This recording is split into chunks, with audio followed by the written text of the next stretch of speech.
In 2009, just before Christmas, Brittany Murphy was found dead in her LA home. At first it seemed like an overdose, but then the tragedy and mystery suddenly deepened.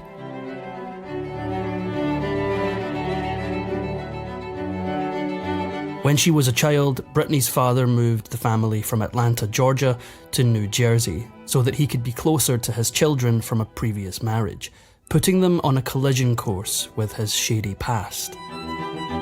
Her father, Angelo Bertolotti, a World War II veteran, was now once again in close proximity with his mob connections. Her mother, Sharon Murphy, ultimately decided to take her daughter out of the dangerous situation and sought a divorce. Young Brittany grew up with very little contact with her father. Brittany Murphy was determined to be a star. In fact, she made a prediction about it when she was just 5. While at a restaurant, she and her mother spotted Hollywood legends Burt Reynolds and George Segal. Brittany marched right up to their table, introduced herself, and told them that one day she'd be a star too. What is your name? Brittany. Brittany, how are you doing today, Brittany? Great, how are you? Very good. You want a job hosting a television show? Sure. How about you interview these people over here? Broadway or Hollywood. Both. First I wanted to go to Broadway, then Hollywood. And then I just want to do a bunch of things.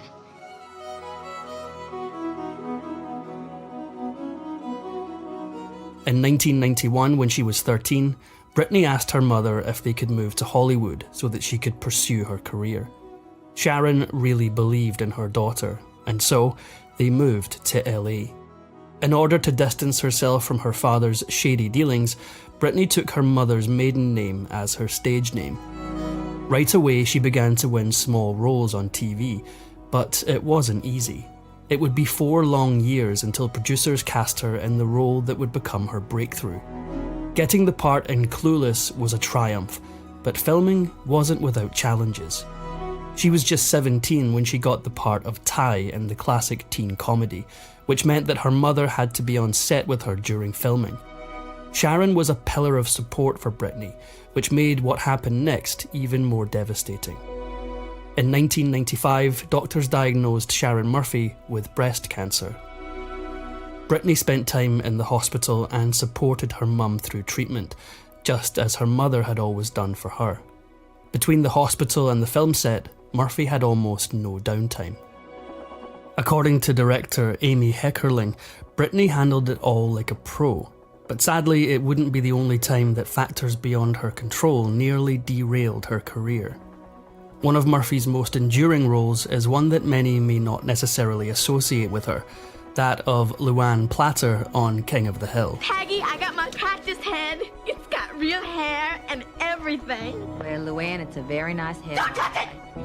She appeared opposite 2 Hollywood heavyweights, Angelina Jolie and Winona Ryder, in 1999's Girl Interrupted. But she managed to hold her own, and her performance impressed critics. She entered the next decade ready to conquer Hollywood, but like so many starlets before her, it would do its best to chew her up and spit her out.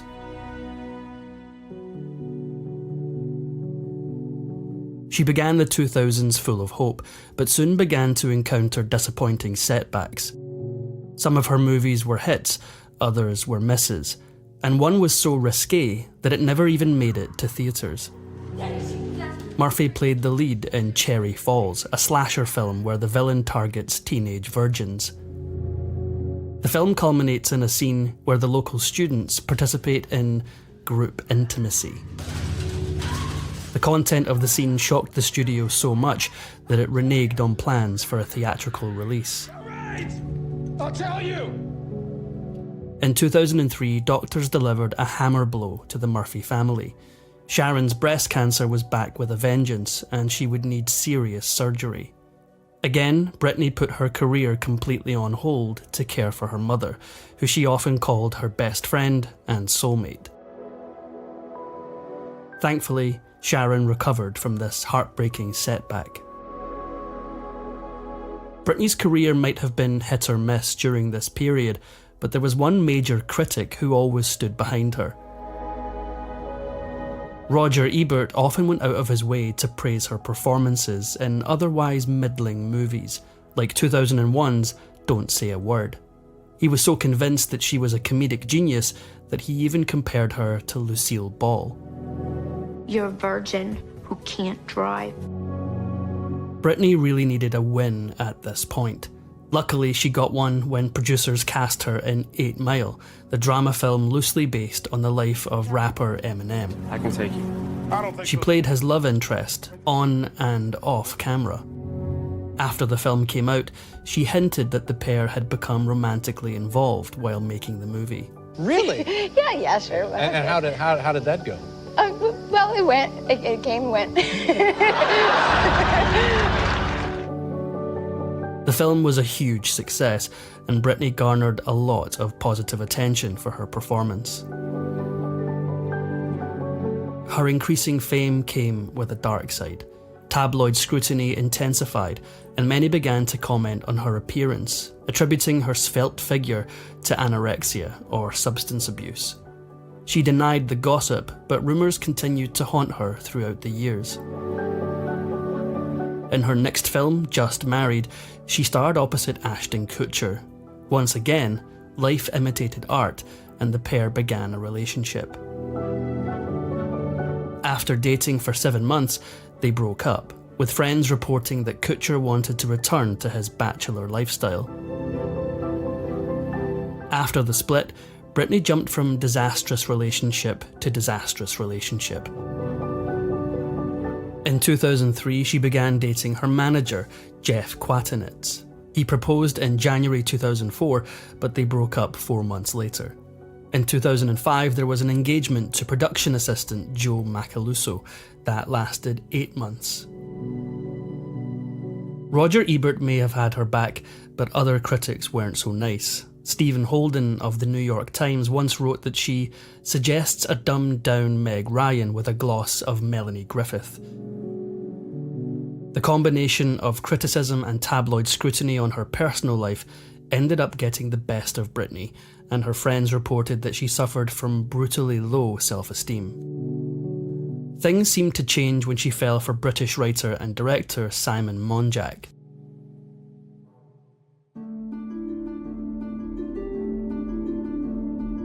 In 2006, she had read his script for an upcoming film and contacted him to pass on her compliments. Monjack, then freshly divorced from his wife, took an interest in Brittany, and before long, they were dating. Monjack seemed to be the opposite of the men that Murphy had been involved with before. He was serious, well-educated, and wealthy, or at least he presented himself that way. A quick look into Monjack's past revealed a disturbing dark side. Wherever he went, he left behind a string of bad checks, scorned ex-girlfriends, unpaid bills, and outraged collaborators. Before he met Brittany, Monjack had once had a warrant out for credit card fraud, and he'd also lost a lawsuit after being evicted from 4 different homes. On top of that, he owed his ex-wife months' worth of rent.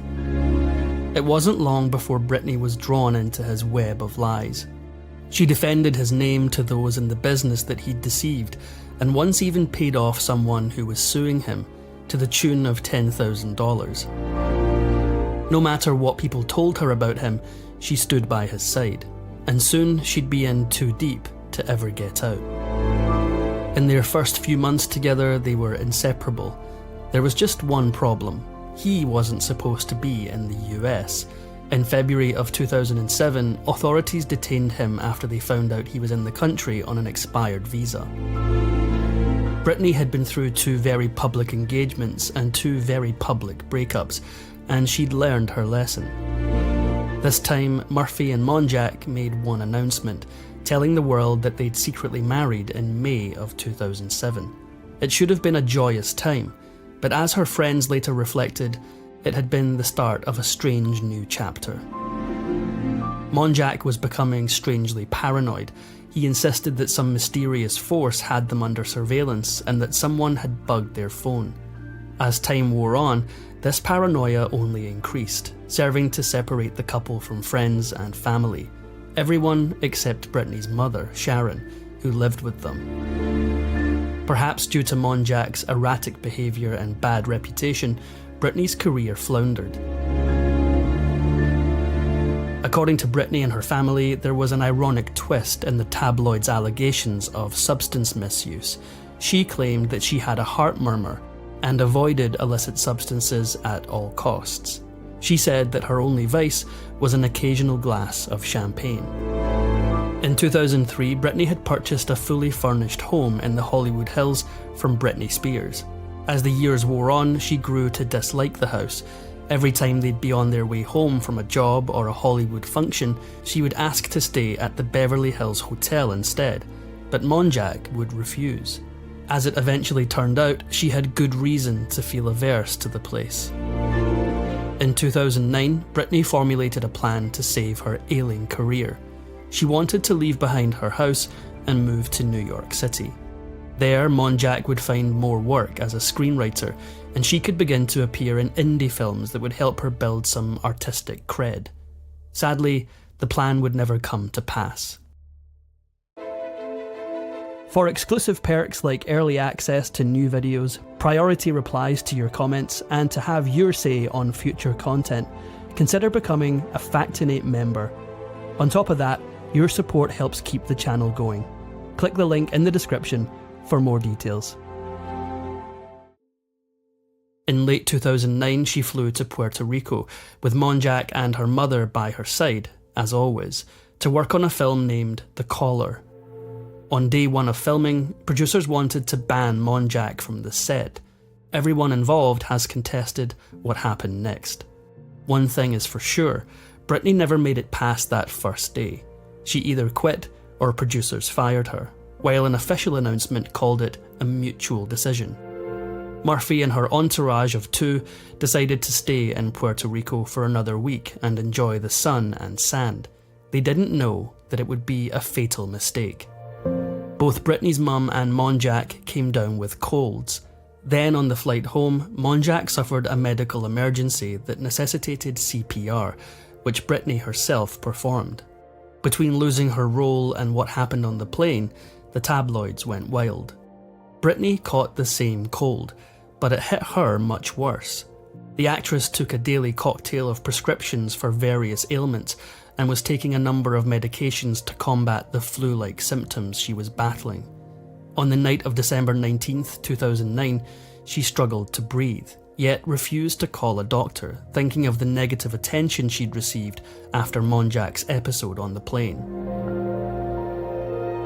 It was a Saturday night, and she finally gave in and made an appointment for Monday.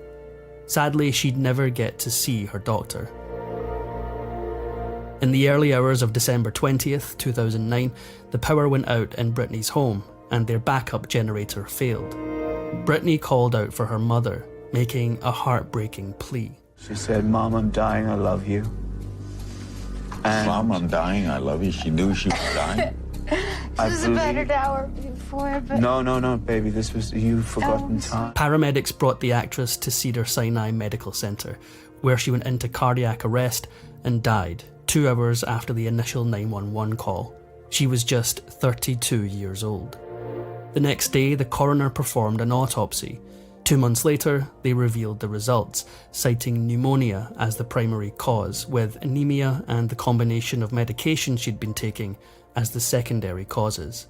Her death sent shockwaves throughout Hollywood, and condolences poured in from friends and collaborators. The coroner released the autopsy report, and it seemed like that was the end. But it was then that the tragedy and mystery deepened. 5 months after Brittany's death, her husband, Simon Monjack, died in the same bedroom. His cause of death was also listed as pneumonia and anemia. After the loss of both Brittany Murphy and Simon Monjack, Brittany's mother Sharon was determined to get to the bottom of the real cause of their deaths. She came forward with a disturbing claim.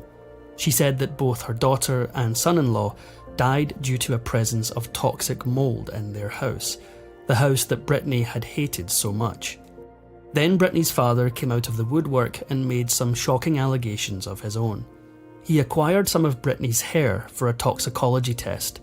The results convinced him that someone had poisoned his daughter and son-in-law. and his suspicions fell on one person, his ex-wife, Sharon Murphy.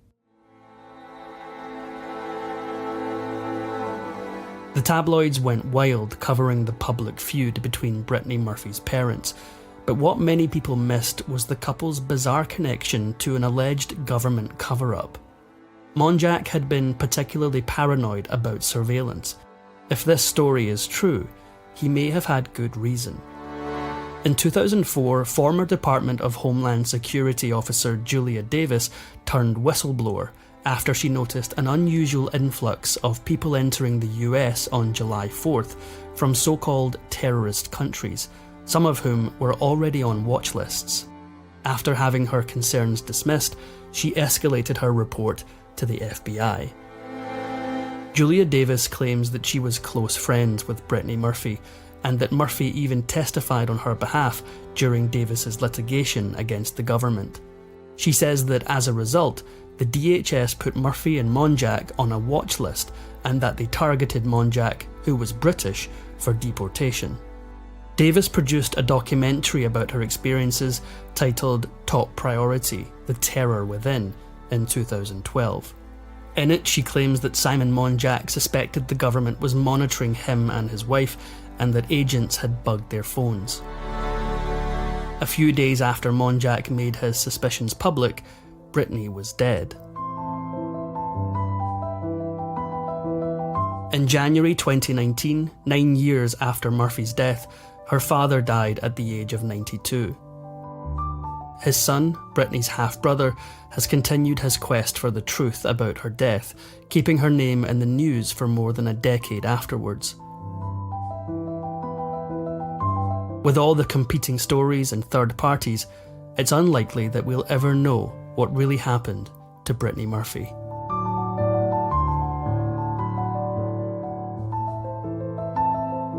If you enjoyed this Factinate video, give it a thumbs up and subscribe for more incredible stories. If you want a say in who we cover next, join our membership program through the link in the description for exclusive perks. Your support means everything to us. Thanks for watching, and we'll see you in the next one.